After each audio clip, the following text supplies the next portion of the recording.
Salut tout le monde, c'est Antoine, nous sommes à l'Assemblée nationale et Elisabeth Borne vient d'utiliser le 49.3. Le 49.3, c'est cet outil qui lui permet de considérer un texte comme adopté en engageant la responsabilité de son gouvernement. En gros, il n'y aura pas de vote et ce texte est donc adopté, à moins que une motion de censure soit déposée, c'est ce que nous avons fait avec la NUPES, et que le gouvernement tombe avec cette motion de censure. Pourquoi Elisabeth Borne a décidé d'utiliser le 49.3 ? Eh bien parce qu'elle était incapable d'obtenir une majorité sur ce texte, ça c'est le premier point. Mais le deuxième point est plus intéressant je crois. C'est parce qu'elle refuse un certain nombre de choses qui sont d'ores et déjà passées lors de l'examen du projet de loi de finances. Je n'en retiens que deux à cette heure qui me semblent les plus emblématiques. Le premier d'entre eux, c'est le rétablissement de l'exit tax.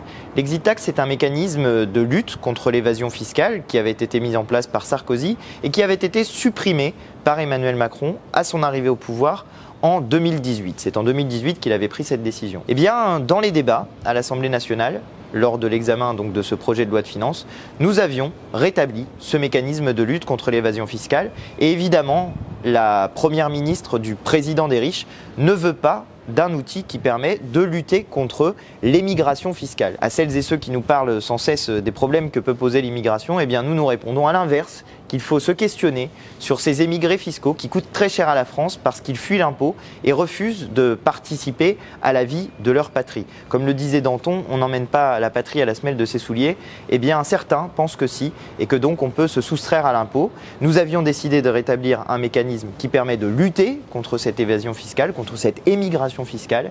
Eh bien Elisabeth Borne ne veut pas en entendre parler. C'est l'une des raisons pour laquelle elle utilise ce 49.3. La deuxième raison pour laquelle elle utilise ce 49.3, c'est pour un autre amendement qui a été adopté à l'Assemblée nationale et je vais venir un peu plus en détail sur celui-ci. Le groupe Modem, qui fait partie de la majorité à l'Assemblée nationale, avait proposé que nous taxions les superdividendes. Et cet amendement a été adopté à une très large majorité. Plus de 200 députés ont voté pour et il n'y en avait que 88 pour voter contre. Mais ce qui est intéressant, c'est de regarder la structure du vote. On votait pour cet amendement évidemment le Modem qui le proposait, mais aussi les députés insoumis, NUPES au sens large, les députés Les Républicains, les députés du Rassemblement National et même à l'intérieur de la majorité, 19 députés du groupe Renaissance, c'est-à-dire du groupe macroniste. Et même, et c'est là que les symboles sont assez importants, le suppléant d'Elisabeth Borne lui-même avait voté pour cet amendement taxant les superdividendes. Voilà ce dont Elisabeth Borne ne veut pas, voilà ce qu'elle refuse avec ce 49.3.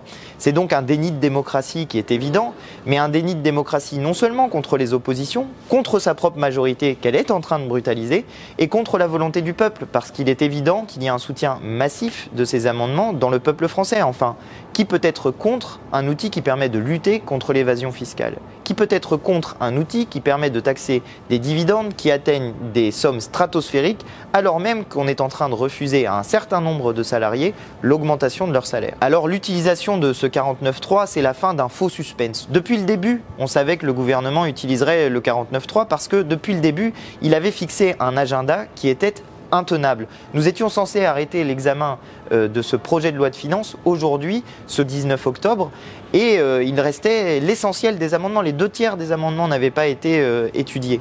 Donc, pour que le texte puisse aller à son terme, il aurait fallu que le gouvernement change l'agenda de l'examen des textes et décide de rallonger l'examen du projet de loi de finances. Il ne l'a pas fait. Il était donc évident depuis le début qu'il utiliserait ce 49.3. Alors, pourquoi ne l'a-t-il pas fait avant ? C'est une des questions qu'il faut se poser. Vous avez peut-être vu ma dernière vidéo dans laquelle je disais qu'il l'utiliserait probablement le lundi. Ils ne l'ont pas fait, mais voici pourquoi. Il y avait ce dimanche une grande marche contre la vie chère et pour l'augmentation du pouvoir d'achat, c'est-à-dire pour l'augmentation du salaire et pour le blocage des prix.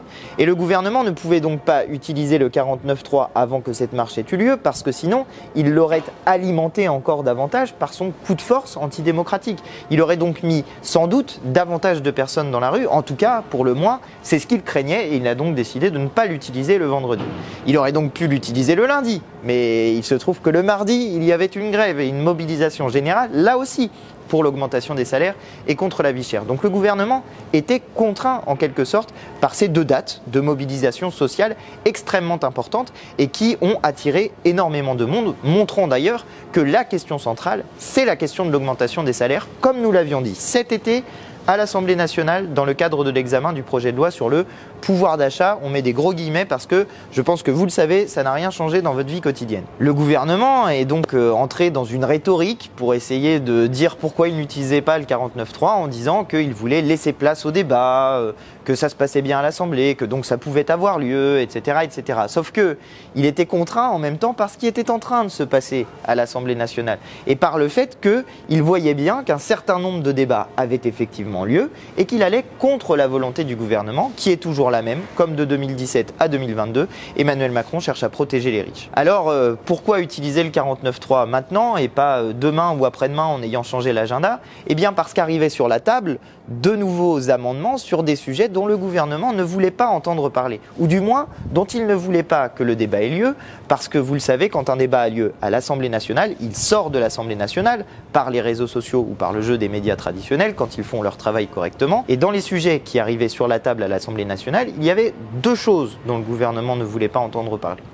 D'abord, la taxation des super profits. Vous le savez, nous avons lancé une pétition pour la taxation des super profits qui a rassemblé plusieurs dizaines de milliers de signatures. Vous pouvez d'ailleurs continuer à signer cette pétition. Je vais vous mettre le lien du site dans la description et en commentaire épinglé pour que vous puissiez continuer à signer cette pétition. C'est un projet qui a été notamment porté par Manuel Bompard, qui est un de nos députés dans la commission des finances.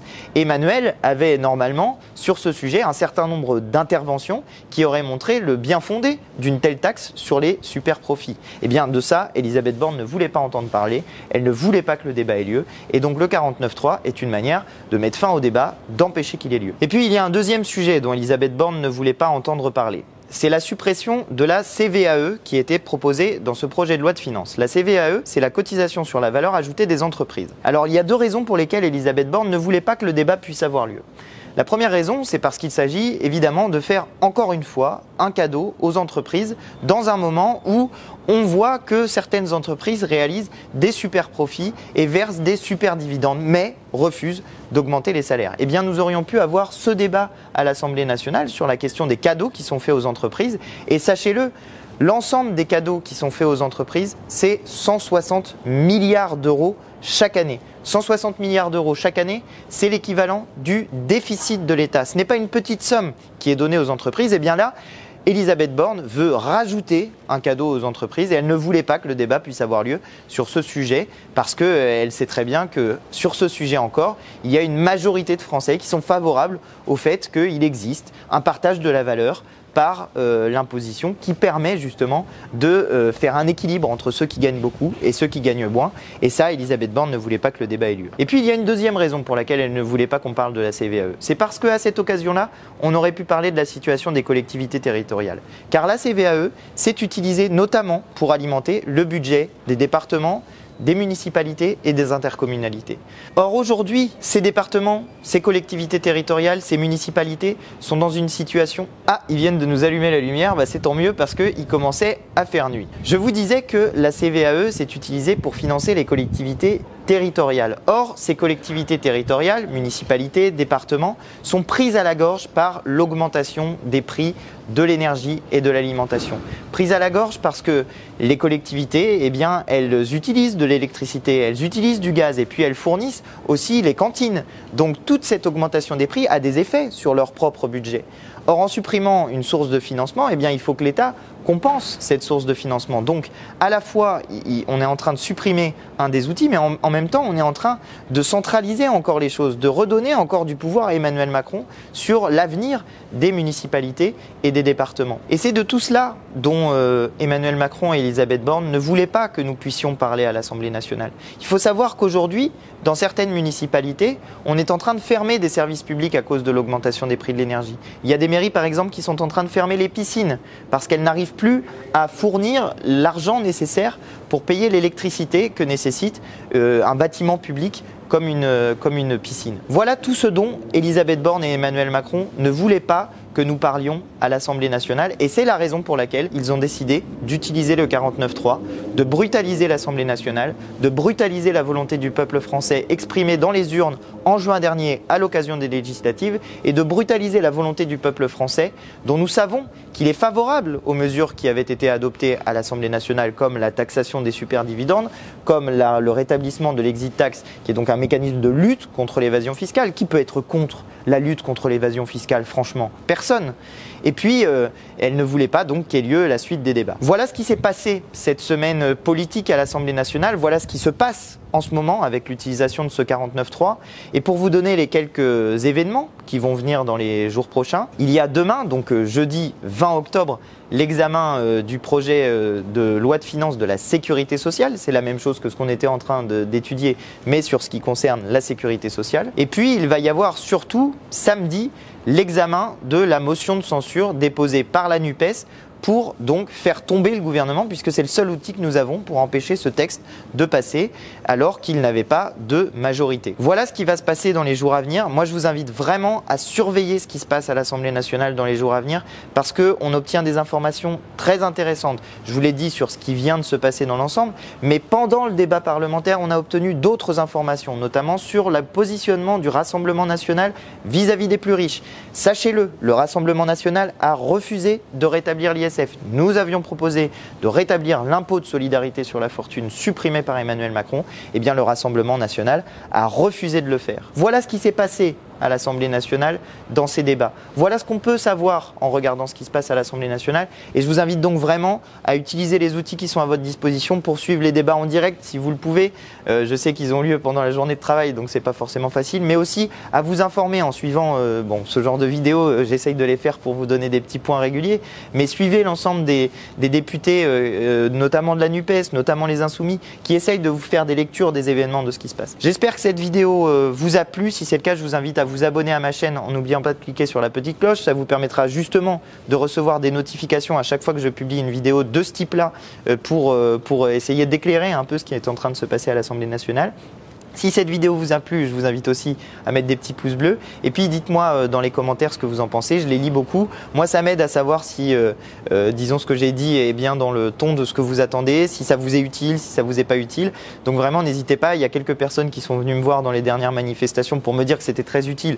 Donc je continue, mais si on ne s'est pas croisé, n'hésitez pas à me le dire dans les commentaires ce que vous en pensez, parce que je regarde tout ça avec beaucoup d'attention. Voilà ce que je voulais vous dire pour aujourd'hui. C'est un jour assez sombre pour cette nouvelle mandature que le peuple français a décidé de rendre composite avec un groupe de la majorité présidentielle qui est un groupe minoritaire, qui n'a pas la majorité absolue pour faire passer ses projets de loi, avec un groupe du Rassemblement national. Même si je suis opposé aux idées du Rassemblement national, il a sa représentation à l'Assemblée nationale. Il y a des gens qui ont voté pour ce mouvement et donc il fait passer ses idées, mais on voit bien justement que ce sont des idées qui servent les intérêts des plus riches. Je rappelle quand même que cet été, ils avaient aussi voté contre l'augmentation du SMIC à 1 500 €. Et puis il y a le groupe de la NUPES, groupe qui en réalité devrait être bien plus nombreux si nous avions d'autres institutions, puisque nous sommes arrivés en tête de l'élection législative, puisque nous avons battu le président sur les élections législatives.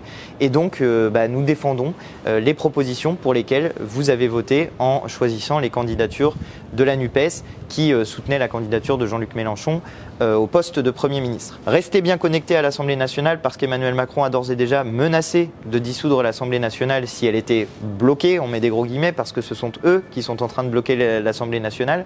Mais restez bien connectés à ce qui se passe à l'Assemblée nationale, parce qu'on apprend des choses, et que si d'aventure M. Macron décidait de dissoudre l'Assemblée nationale, il y aurait de nouvelles élections dans lesquelles il faudrait choisir la représentation que vous voulez pour faire passer les lois que vous souhaitez voir passer.